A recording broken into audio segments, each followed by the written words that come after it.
जय हिंद, वंदे मातरम। आज हम जानेंगे मौलिक अधिकारों के बारे में, जो भारतीय संविधान के भाग 3 में वर्णित है, जिसमें मौलिक अधिकार जो होते हैं वो एक तरीके से नागरिकों को प्रदान किए जाते हैं। मौलिक अधिकार वे अधिकार है जो किसी देश के संविधान द्वारा वहाँ के नागरिकों को प्रदान किए जाते हैं। मौलिक अधिकारों को छीना नहीं जा सकता, जो वहाँ के राज्य के द्वारा लोगों को दिए जाते हैं, जिनका संरक्षण कौन प्रदान करता है? Supreme court. भारत के संविधान में मौलिक अधिकारों के बारे में आर्टिकल 12 से 35 तक वर्णित किया गया, जो यूएसए के बिल ऑफ राइट्स से प्रभावित होकर मौलिक अधिकारों को अपनाया गया। मौलिक अधिकारों को भारत का मैग्ना कार्टा कहा जाता है, जो ब्रिटेन की संसद से आया। भारत में मौलिक अधिकारों का विस्तार दुनिया में सबसे ज़्यादा सर्वोपरि है। भारत में मौलिक अधिकार लोकतांत्रिक व्यवस्था को दर्शाते हैं, जिसमें 7 मौलिक अधिकार थे मूल संविधान में, जिसमें से अब 6 हैं। संपत्ति के अधिकार को हटाकर टर्मिनेट कर दिए गए किसमें? कानूनी अधिकार में, जिसमें पहला हमारा मौलिक अधिकार है समानता का अधिकार, जो अनुच्छेद 14 से 18 तक वर्णित किया गया है, जिसमें और सेकंड है हमारा स्वतंत्रता का अधिकार, जो अनुच्छेद 19 से 22 तक बताया गया है। फिर अगला है हमारा तीसरा शोषण के विरुद्ध अधिकार, जो अनुच्छेद 23 और 24 में बताया गया। और चौथा हमारा है धार्मिक स्वतंत्रता का अधिकार, जो अनुच्छेद 25 से 28 तक वर्णित है। पांचवा हमारा संविधान का जो मौलिक अधिकार है वो है संस्कृति और शिक्षा का अधिकार। और छठा हमारा है संवैधानिक उपचारों का अधिकार, जो अनुच्छेद 32 में दर्शाया गया है। और जो अनुच्छेद 21 का संपत्ति का अधिकार था, उसे संविधान से हटा दिया गया, जिसमें ये पहले एक संवैधानिक अधिकार था, यानी कि संविधान के द्वारा दिया गया था, लेकिन ये एक वैधानिक अधिकार हो गया है, जो संविधान के भाग 12 में अनुच्छेद 300A में जोड़कर एक कानूनी अधिकार बना दिया गया। आइए जानते हैं मौलिक अधिकारों के बारे में, इनकी विशेषताओं के बारे में। मौलिक अधिकार कभी पूर्ण नहीं होते, मतलब मौलिक अधिकारों पर आवश्यकता अनुसार प्रतिबंध लगाए जा सकते हैं, लेकिन कुछ ऐसे मौलिक अधिकार हैं जिन पर नहीं लगते। मौलिक अधिकार न्याय संगत होते हैं, मतलब कि यदि इनका हनन होता है तो हम इनके लिए न्यायालय में जा सकते हैं। मौलिक अधिकारों में संशोधन किया जा सकता है, परंतु संविधान के मौलिक ढांचे में कोई परिवर्तन नहीं होना चाहिए। मौलिक अधिकारों को स्थगित किया जा सकता है, मतलब रोका जा सकता है। मौलिक अधिकारों को आपातकाल के समय, विशेषकर आपातकाल के समय स्थगित किया जा सकता है, लेकिन जो आर्टिकल 20 और 21 के प्रावधान है, इनको स्थगित नहीं किया जा सकता, जिसमें आर्टिकल 21 में जीवन जीने से संबंधित प्रावधानों को रखा गया। आर्टिकल 19 में युद्ध के समय आर्टिकल 19 को स्थगित नहीं किया जा सकता। सेना, सुरक्षा बल, पुलिस बल के जवानों के मौलिक अधिकारों की आवश्यकता अनुसार प्रतिबंध लगाए जा सकते हैं। इसका अधिकार संसद को दिया गया है आर्टिकल 33 में। सैन्य शासन से जो आर्टिकल 33 है, जिसमें सेना सुरक्षा से संबंधित है, और जो आर्टिकल 34 है, उसमें सैन्य शासन के समय मौलिक अधिकारों पर आवश्यकता अनुसार प्रतिबंध लगाया जा सकता है। मौलिक अधिकारों में बदलाव या संशोधन संसद के पास है, इसमें आर्टिकल 35 आता है। और आर्टिकल जो 12 है वो मौलिक अधिकारों के विषय में सरकार और राज्य की परिभाषा बताई गई है कि सरकार क्या है, राज्य क्या है। आर्टिकल 13 क्या बताता है कि वे कानून जो मौलिक अधिकारों का हनन करते हो शून्य किए जाएंगे, जिसके लिए न्यायालय को न्यायिक पुनर्विचार किया गया है। आर्टिकल 32 और हाई कोर्ट आर्टिकल 226 है। समानता का अधिकार, समानता का अधिकार हमें दिया गया है आर्टिकल 14 से 18 तक। आर्टिकल 14 विधि का शासन ब्रिटेन से लिया गया है। सभी व्यक्ति कानून के समक्ष समान है और कानूनों का समान रूप से संरक्षण किया जाएगा। इस परिभाषा का दूसरा भाग है equal protection of the law. यह सिद्धांत यूएसए से लिया गया है, इसमें कोई परिवर्तन नहीं किए जा सकते। आर्टिकल 14 यह कहता है वे लोग जिन्हें विशेष अधिकार मिलता है इस परिभाषा का दूसरा भाग है equal protection of the law. यह सिद्धांत यूएसए से लिया गया है, इसमें कोई परिवर्तन नहीं किए जा सकते। जो आर्टिकल 14 कहता है, वे लोग जिन्हें विशेष अधिकार मिलता है कानूनों की नज़रों में राष्ट्रपति या राज्यपाल होते हैं, जो एक तरीके से स्पेशल होते हैं। पद पर रहते हुए इन पर कोई व्यवहारिक व आपराधिक कार्रवाई नहीं की जा सकती। आर्टिकल 361 ये कहता है। संविधान के सदस्य में देखते हैं, संसद के सत्र के दौरान इन पर कोई कार्रवाई नहीं की जा सकती। इसमें आर्टिकल 105 आता है। राज्य विधायकों को भी यही अधिकार प्राप्त है। आर्टिकल 194 में और इन्हें दूसरे देशों के प्रमुख, दूसरे देशों के प्रतिनिधि यानी कि राजदूत, एम्बेसडर, डिप्लोमेट्स, ये सब देखते हैं। आर्टिकल 15 आरक्षण सरकारी नौकरियों में या सरकारी शैक्षणिक संस्थानों में राजनीतिक भागीदारी में बताता है। ये प्रावधान अल्पसंख्यक शैक्षणिक संस्थानों पर लागू नहीं होता है। अब मंडल कमीशन जो था, मंडल कमीशन, इस आयोग का गठन किया गया था 1979 में, 1979 में। इसका आयोग का गठन बीपी मंडल यानी कि बिंदेश्वरी प्रसाद मंडल द्वारा किया गया था, जिसमें पिछड़े वर्ग जो अदर जो वर्ग थे, अन्य पिछड़ा वर्ग, उनके लिए सरकारी नौकरियों में 27% आरक्षण की व्यवस्था की गई थी। और आर्टिकल 16 क्या कहता है, सरकारी नौकरियों में समान अवसर दिए जाएंगे और इसमें निम्नलिखित आधारों पर भेदभाव नहीं किया जाएगा। वे निम्नलिखित आधार कौन कौन से? धर्म, जाति, लिंग, जन्म स्थान या वंश के आधार पर। इस मामले में आंध्र प्रदेश के पास विशेष अधिकार है। आर्टिकल 70 क्या कहता है? अस्पृश्यता का अंत। अस्पृश्यता मतलब कि छुआछूत। इसमें सभी प्रकार की सामाजिक व पारंपरिक अस्पृश्यताओं का अंत किया जाएगा। इस आर्टिकल के अंतर्गत 1955 में अनटचेबिलिटी अपराध एक्ट नामक कानून पास किया गया था, यानी अस्पृश्यता अपराध एक्ट अधिनियम पारित किया गया था। कब? 1955 में, जिसे आज हम protection of civil rights act 1995 के नाम से जानते हैं। सामान्य रूप से इस अपराध में 500 रुपये जुर्माना या 6 महीने की सजा दोनों हो सकती है। आर्टिकल 18 क्या कहता है? उपाधियों का अंत। उपाधि मतलब क्या होती है? किसी को विशेष प्रकार से नाम देना या फिर उसको बताना। तो कोई भी नागरिक सैन्य या शैक्षणिक उपाधि को छोड़कर किसी अन्य प्रकार की उपाधि नहीं ले सकता, यानी कि शैक्षणिक या फिर नागरिक सैन्य जो उपाधि है उसके अतिरिक्त। भारतीय नागरिक दूसरे देशों से पुरस्कार या सम्मान रिसीव कर सकता है, यानी कि जो विदेशों से मिलते हैं वे प्राप्त कर सकता है, लेकिन कोई उपाधि नहीं ले सकता। और विदेशी मूल के भारतीय नागरिकों के लिए राष्ट्रपति की अनुमति लेना अनिवार्य हो जाता है। स्वतंत्रता का अधिकार। अब स्वतंत्रता का अधिकार यानी कि आज़ादी हमें किन अधिकारों के अंतर्गत मिलती है स्वतंत्रता में? तो आर्टिकल 90 से 22 तक इसको व्यवस्था की गई है।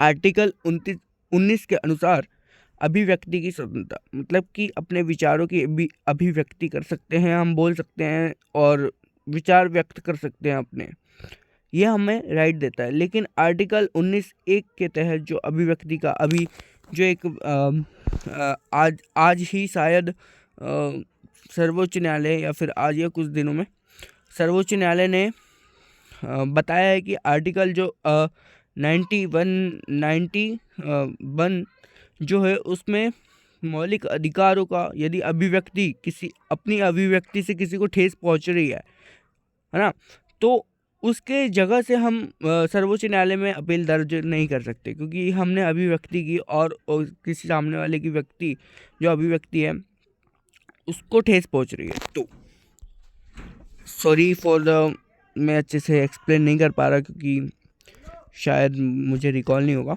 और इसके लिए माफ़ी चाहूँगा। सम्मेलन करने की स्वतंत्रता। जो सम्मेलन शांतिपूर्ण होते हैं, बिना शस्त्र के होते हैं, वे सम्मेलन कर सकते हैं। आर्टिकल 90 हमें अधिकार देता है। संघ, संगठन, सहकारी समितियों को बनाने की स्वतंत्रता, यानी कि संघ बना सकता है, संगठन बना सकता है, सरकारी समिति बना सकता है। भारत में भ्रमण करने की स्वतंत्रता भी हमें ये अधिकार देता है। भारत में कहीं भी और किसी भी प्रकार के व्यवसाय या पेशे को अपनाने की स्वतंत्रता हमें यह अधिकार देता है। कौन सा? आर्टिकल 9 में जो स्वतंत्रता का अधिकार है। संपत्ति को प्राप्त करने व उसे अधिकृत करने की स्वतंत्रता भी देता है कि हम संपत्ति प्राप्त कर सकते हैं। लेकिन 44वें संशोधन के द्वारा ये प्रावधान हटा दिया गया 1978 में, संपत्ति का अधिकार। इसे एक कानूनी अधिकार बना दिया गया, 300A में जोड़ दिया गया संविधान के 12वें भाग में। आर्टिकल 19 के अपवाद क्या है कि CRPC की धारा 144 और 141, जिसमें धारा लग जाती है, कर्फ्यू वगैरह लग जाते हैं, इसमें अभिव्यक्ति नहीं हो पाती, अभिव्यक्ति को रोक दिया जाता है। और ये सब जो ऊपर जो प्रावधान दिए गए इन सबको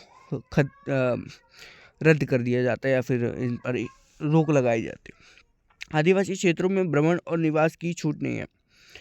आदिवासी क्षेत्र जो होते हैं आदिवासियों के लिए बने होते हैं, जो जंगली क्षेत्र की जो जनजातियाँ होती है वे आदिवासी जातियों के अंतर्गत आती है। तो वहाँ पर जो शहरी लोग हैं या फिर ये लोग हैं, तो वहाँ पर जाने का प्रतिबंध लगा होता है, वो नहीं जा पाते क्योंकि वो अपने तरीके से रह रही होती है वो जनजातियाँ।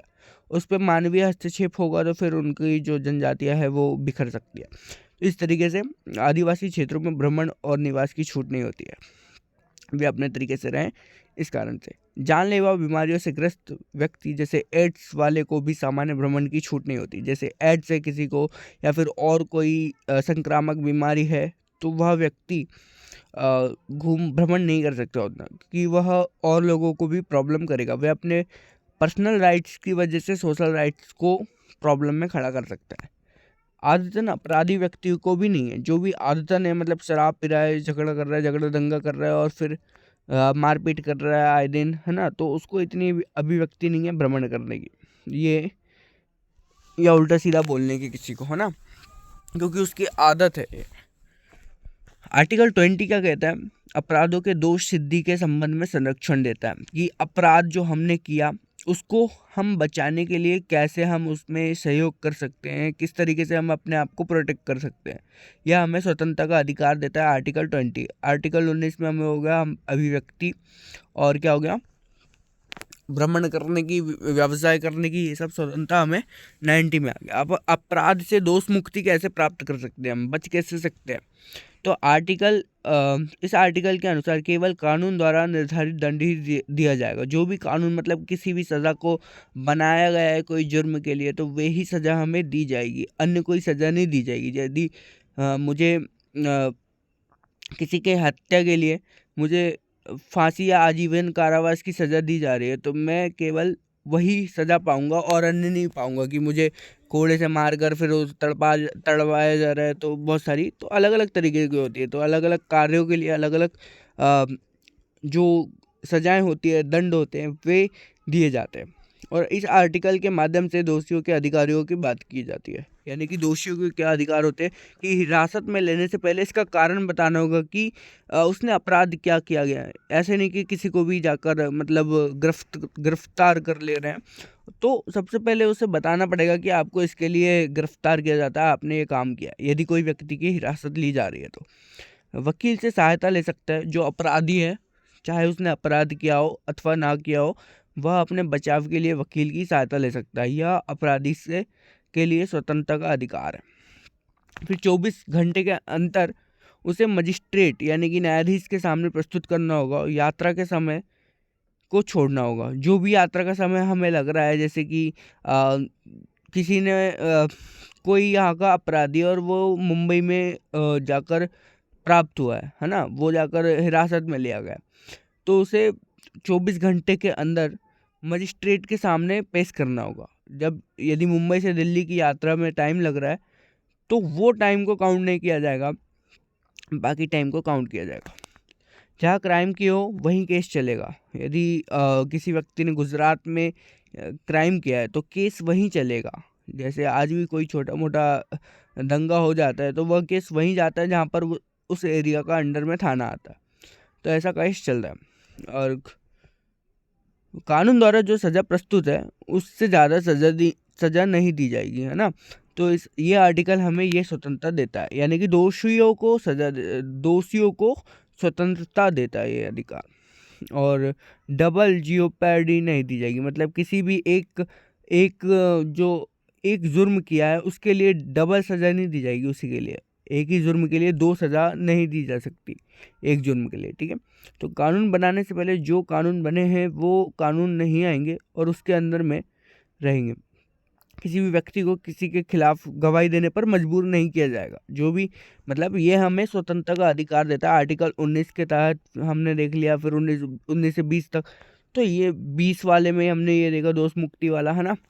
आर्टिकल 21 देखते हैं, इसमें जीवन से संबंधित अधिकार होते हैं, मतलब कि हमारे जीने से संबंधित लाइफ वाला। तो इसमें क्या होता है, जीवन और व्यक्तिगत स्वतंत्रता का संरक्षण किया जाता है। ये कानून द्वारा केवल निर्धारित प्रक्रिया से ही समाप्त किए जा सकते हैं। एक तरीके से ये प्रावधान भारतीय नागरिकों को और अन्य व्यक्तियों के लिए भी है। आज आर्टिकल 21 को एक व्यापक दृष्टिकोण पर देखा जाता है, क्योंकि ये बहुत इंपॉर्टेंट है हर व्यक्ति के लिए, जिसमें व्यक्ति के संपूर्ण विकास, उसकी गरिमा को सुनिश्चित किया जा सकता है। इसमें कई अधिकार शामिल होते हैं। इसमें सूचना का अधिकार, शिक्षा का अधिकार, हर व्यक्ति को सूचना का राइट टू इन्फॉर्मेशन है कि यदि तो ये सूचना का अधिकार हर व्यक्ति को है कि किसी चीज़ को उसने फॉर्म भरा है इन्फॉर्मेशन के लिए, तो सूचना का अधिकार हर व्यक्ति को है। शिक्षा का अधिकार हर व्यक्ति को है, वह अपनी शिक्षा प्राप्त कर सकता है। शिक्षा का अधिकार 6 से 14 वर्ष के सभी बच्चों को अनिवार्य शिक्षा प्रदान किया जाना राज्य की जिम्मेदारी है कि वह हर व्यक्ति के लिए जिम्मेदार, हर बच्चे के लिए मतलब यह शिक्षा की व्यवस्था करे। इस अधिकार से पहले आर्टिकल 45 में यानी 45 में बच्चों की प्राथमिक शिक्षा की बात कही गई है। 2002 में 86वां संविधान संशोधन हुआ। इसमें 11वें मौलिक अधिकार को जोड़ा गया और कहा गया कि हर बच्चा जो भी 6 से 14 वर्ष तक का है वह अपने माता पिता अपने बच्चों को अनिवार्य रूप से शिक्षा प्रदान करे। तो माता पिता की जिम्मेदारी इसमें जोड़ी गई थी। आर्टिकल 22 क्या बताता है, गिरफ्तारी और निरोध से संरक्षण, यानी कि किसी भी प्रकार का जो गिरफ्तारी हो रही है उन सब से हमें संरक्षण प्रदान करने के लिए यह अधिकार दिया गया है। गिरफ्तारी के 2 तरीके से होती है, एक तो दंडनीय और निरोधक तरीके से होती है। अब देखते हैं, पहली सजा देने के लिए और दूसरी राजनीतिक सामाजिक स्थिति को बनाए रखने के लिए होती है। निरोधक परिस्थिति से सामान्य स्थिति में 3 महीने से ज़्यादा नहीं रखा जा सकता, यानी कि अचानक ही किसी चीज़ में किया, और विशेष कानून के अंतर्गत इसे बढ़ाया भी जा सकता है। Misa maintenance of internal security act 1971 Tada, यानी कि टेररिस्ट एंड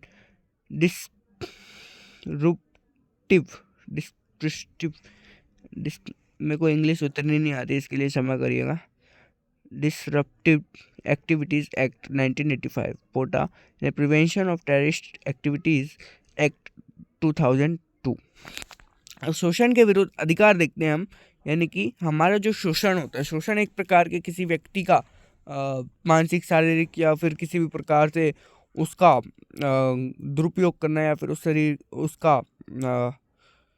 उसका गलत उपयोग करना, तो वह व्यक्ति का शोषण कहलाता है। आर्टिकल 23 और 24 इसके अंतर्गत आते हैं। आर्टिकल 23 में मानव के दुर्व्यवहार ये सब को शामिल किया गया है। बेगार, बिना पारिश्रमिक के कार्य करवाना, बंधुआ मजदूरी, बिना व्यक्ति की इच्छा से उससे कार्य करवाना, बंधुआ मजदूरी, जैसे कि किसी को ज़्यादा कभी कभी ऐसा होता है कि बंधुआ मजदूरी करवाना, उस व्यक्ति की इच्छा नहीं है वो काम करने की, लेकिन वो कुछ ऐसा मजबूर हो जाता है कि वो काम करने के लिए वो करता है, तो वो बंधुआ मजदूरी कहलाती है। या फिर किसी को घर में अपना गुलाम बना लेना, इस तरीके से। तो इसमें अपवाद सरकार है देश हित में ऐसे काम करवा सकती है। आर्टिकल 24 क्या कहता है कि कारखानों में बालकों के नियोजन का प्रतिरोध करना है। 14 से कम आयु के जो बच्चे हैं उनको फैक्ट्री पर खान या काम करने से रोकना। 2005 में इस संबंध में सरकार ने एक स्पेशल लॉ पास किया था, जिसके अंतर्गत बाल मजदूरी के विरुद्ध राष्ट्रीय एवं राज्य स्तर पर आयोग का गठन किया जाएगा। बाल मजदूरी से संबंधित बच्चों की सुनवाई की जाएगी। 2006 में सरकार ने बाल श्रम को घरेलू व्यावसायिक नियोजन से भी समाप्त करने का फैसला किया। बाल मजदूरी अधिनियम 1986 में पारित किया गया था। धार्मिक स्वतंत्रता का अधिकार आर्टिकल 25 से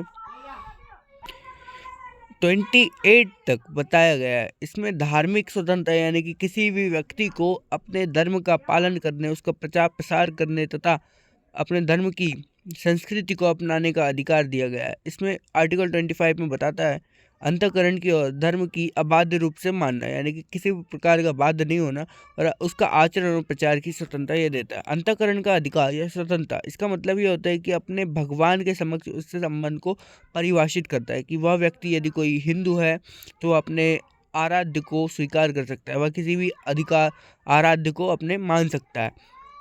मुस्लिम है वह अपनी इबादत कर सकता है, सिख है अपनी अरदास कर सकता है, ईसाई है वो प्रेयर कर सकते हैं। तो ऐसे सब अपने तरीके से कर सकते हैं। मानने का अधिकार, कोई भी व्यक्ति अपनी धार्मिक भावनाओं व विचारों को व्यक्त कर सकता है। यदि कोई हिंदू व्यक्ति है, वह मुस्लिम धार्मिक व्यवस्था के बारे में या फिर मतलब कि उनके धार्मिक गुणों के बारे में बताना चाह रहा है, तो वह अपनी धार्मिक भावना को बता सकते हैं। या फिर वह अपनी कोई घटना को बताना चाहता है, धार्मिक घटना को, तो वह अपनी अभिव्यक्ति का उपयोग कर सकता है। आचरण का अधिकार, इसमें धार्मिक क्रियाओं का अधिकार दिया गया है, जिसमें कोई यदि अपने धार्मिक गतिविधियों को पूजा पाठ करना, इबादत करना, नमाज पढ़ना, अरदास करना, या फिर अपने गुरुओं के सामने जो भी प्रक्रियाएं होती है उनको इसमें शामिल किया गया। ये अधिकार हमें संविधान देता है।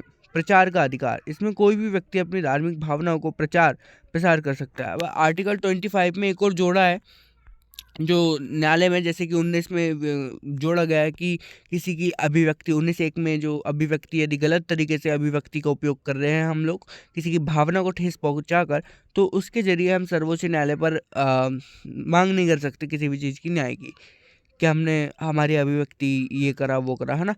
तो वैसे ही आर्टिकल 25 में एक चीज़ और जोड़ा कि कोई भी अपने धर्म को मनवाने के लिए बाध्य नहीं कर सकते किसी को। जैसे कि कन्वर्सेशन का कुछ ज़्यादा रोल रहता है, तो कोई भी हिंदू या फिर मुस्लिम अपने धर्म के लिए किसी को बाध्य नहीं कर सकते कि आप हमारे धर्म में ज़बरदस्ती कन्वर्ट हो। तो ऐसा नहीं होता। तो वे मतलब कि उसको अपना प्रचार कर सकते हैं, लेकिन किसी को ज़बरदस्ती मतलब उसमें नहीं ला सकते। तो इसके लिए आप सर्वोच्च न्यायालय से मतलब मांग नहीं कर सकते। अब आगे देखते हैं। सिख धर्म को छूट है कि वे अपने साथ कृपाण रख सकते हैं। हिंदू धर्म में जैन, सिख, बौद्ध धर्म भी शामिल है। आर्टिकल 26 क्या कहता है? धार्मिक कार्यों में प्रबंधन की स्वतंत्रता देता है। इस आर्टिकल में धार्मिक समूह पर बल दिया गया है, न कि व्यक्ति का।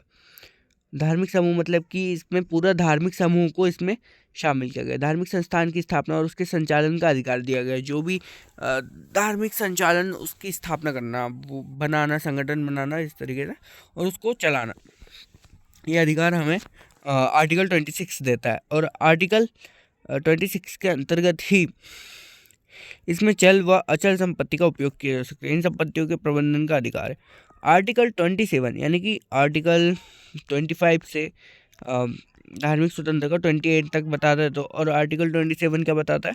धार्मिक मामलों में टैक्स से स्वतंत्रता है। जो भी धार्मिक गतिविधियाँ होती है उसमें टैक्स नहीं लिया जाता। जैसे कोई धार्मिक गतिविधियाँ हैं, कोई दान है, तो उनसे टैक्स नहीं लेते हैं, है ना। मंदिरों से इसमें सरकार टैक्स नहीं लेती, लेकिन ज़रूरत पड़ने पर फीस ले सकती है यदि सरकार द्वारा विशेष सेवा दी जा रही है। तो किसी धार्मिक संस्थान को या संरक्षण दे रहे हैं या फिर कुछ स्पेशल चीज़ें दे रहे हैं, तो सरकार इससे ज़रूरत पड़ने पर फीस ले सकती है। आर्टिकल 28 क्या कहता है? कुछ शिक्षा संस्थानों में धार्मिक शिक्षा एवं धार्मिक उपासना के उपस्थित होने की स्वतंत्रता है। सरकार द्वारा संचालित किसी भी शैक्षणिक संस्थान से धार्मिक उपदेश नहीं दिए जाएंगे। जो भी सरकार के द्वारा संचालित है, मतलब कि सरकार के द्वारा चलाए जा रहे हैं, वहाँ पर धार्मिक उपदेश नहीं दिए जाएंगे। किसी व्यक्ति को धार्मिक शिक्षा एवं धार्मिक उपदेश देने के लिए बाध्य नहीं किया जा सकता। अब आप देखते हैं सांस्कृतिक और शैक्षणिक अधिकार। यह आर्टिकल 29 और 30 में दिए गए। अब इसमें देखते हैं इस अधिकार में अल्पसंख्यक वर्ग को ध्यान में रखा गया है। संवैधानिक दृष्टिकोण से अल्पसंख्यक वर्ग धर्म और भाषा के आधार पर व्यक्त किए जाएंगे। सुप्रीम कोर्ट ने कहा कि इसका व्यापक दृष्टिकोण अपनाया। इस अधिकार में अल्पसंख्यकों को शैक्षणिक संस्थानों पर विशेष ध्यान रखा गया है। और आर्टिकल 29 क्या कहता है? इसमें अल्पसंख्यकों के हितों का संरक्षण दिया जाएगा। अल्पसंख्यकों की परिभाषा में संविधान में कहीं नहीं दी है। जो भी मतलब अल्पसंख्यक कौन है, इस पर बहुत डिबेट हुई थी कि अल्पसंख्यक आखिर कौन है, मतलब माइनॉरिटीज़ कौन है। आर्टिकल 30 में क्या कहता है? अल्पसंख्यकों को यह अधिकार है कि वे अपनी इच्छा अनुसार शैक्षणिक संस्थानों का संचालन कर सकते हैं। आर्टिकल 32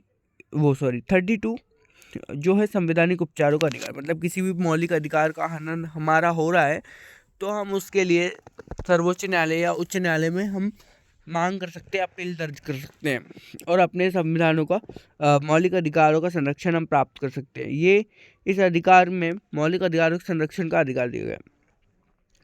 इसके बिना कोई भी अधिकार मतलब कि कामगार नहीं है और इसे ही संविधान की आत्मा कहते हैं। इसमें आर्टिकल 32 में कोई बदलाव नहीं किया जा सकता, इसलिए इसे जनरेटर है, यह अधिकारों का जनरेटर है।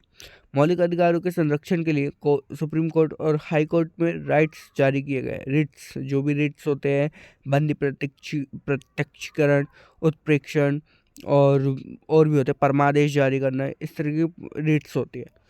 और सुप्रीम कोर्ट से आर्टिकल 32 तथा हाई कोर्ट से आर्टिकल 2026 के तहत रिट जारी किए जा सकते हैं, है ना। संसद के पास ये अधिकार है कि ये पावर किसी को भी दे सकते हैं। सुप्रीम कोर्ट और हाई कोर्ट में आपातकाल के समय मौलिक अधिकारों का संरक्षण नहीं किया जा सकता। रिट जारी करने की शक्ति उच्च न्यायालय के पास है। सुप्रीम कोर्ट केवल मौलिक अधिकारों के लिए ही रिट जारी कर सकता है, जो सुप्रीम कोर्ट होता है वो, ठीक है। बाकी रिट जारी करने की शक्ति उच्च न्यायालय के पास है, लेकिन उच्च न्यायालय अन्य विषयों पर भी रिट जारी कर सकता है। जो उच्च न्यायालय है किसी राज्य का, सुप्रीम कोर्ट तो पूरे देश का हो गया, सबसे ऊपर सर्वोच्च न्यायालय, और जो उच्च न्यायालय हर राज्य में होता है या फिर, है ना, तो वहाँ वे कर सकते हैं रिट जारी। रिट्स ये ब्रिटेन से लिए गए हैं, जिसमें बंदी प्रत्यक्षीकरण, परमादेश, प्रतिषेध, उत्प्रेक्षण, अधिकार परीक्षा, ये सब शामिल है। अब हम इनको देखते हैं कि रिट्स क्या होते हैं। तो रिट्स है बंदी प्रत्यक्षीकरण। इसमें दो बातों को ध्यान दिया जा सकता है। यदि किसी व्यक्ति को गिरफ्तार किया गया या वो व्यक्ति गिरफ्तारी को उचित पाता है, जिस संस्था द्वारा गिरफ्तार किया गया उसके पास गिरफ्तार का प्राधिकार है, मतलब कि उसको अधिकार है कि वह व्यक्ति को गिरफ्तार कर रहे हैं। जैसे CID है या फिर फोर्स है अन्य कोई, तो उनके पास अधिकार होता है कि इस व्यक्ति को हम गिरफ्तार कर रहे हैं, तो संस्था के द्वारा इसे अधिकार प्राप्त होता है। परमादेश जारी करना, यानी कि कोर्ट द्वारा रिट में सरकार को अपना काम करने के लिए आदेश जारी करते हैं। प्रतिषेध, इसमें रिट के विपरीत कार्य करने की मनाही है। ये रिट विशेष निचली अदालत को या अर्थ न्यायिक संस्थाओं को जारी करते हैं। इसका उद्देश्य है कि यह संस्थाएं अपने अधिकारों में कार्य करें। क्षमा करिएगा यदि मैं कुछ गलत शब्दों का उपयोग कर ले रहा हूँ या फिर परेशानी हो रही हो, क्योंकि शब्द थोड़े मेरे बहक सकते हैं, कुछ इशू है। मतलब मैं कह नहीं सकता मेरी तबीयत खराब है या फिर क्या है, पता नहीं, है ना। तो उत्प्रेक्षण देखते हैं। इस रिट के माध्यम से एक उच्च अदालत द्वारा निचली अदालतों के ये आदेश पास किए जाते हैं कि वो केस को स्थानांतरित कर दे एक उच्च अदालत के पास या उच्च अदालत के पास जिसके अथॉरिटी ट्रांसफ़र करने के कोर्ट जैसे हो। ये नोट्स बहुत इंपॉर्टेंट है, यदि आप पढ़ना चाहें तो पढ़ सकते हैं।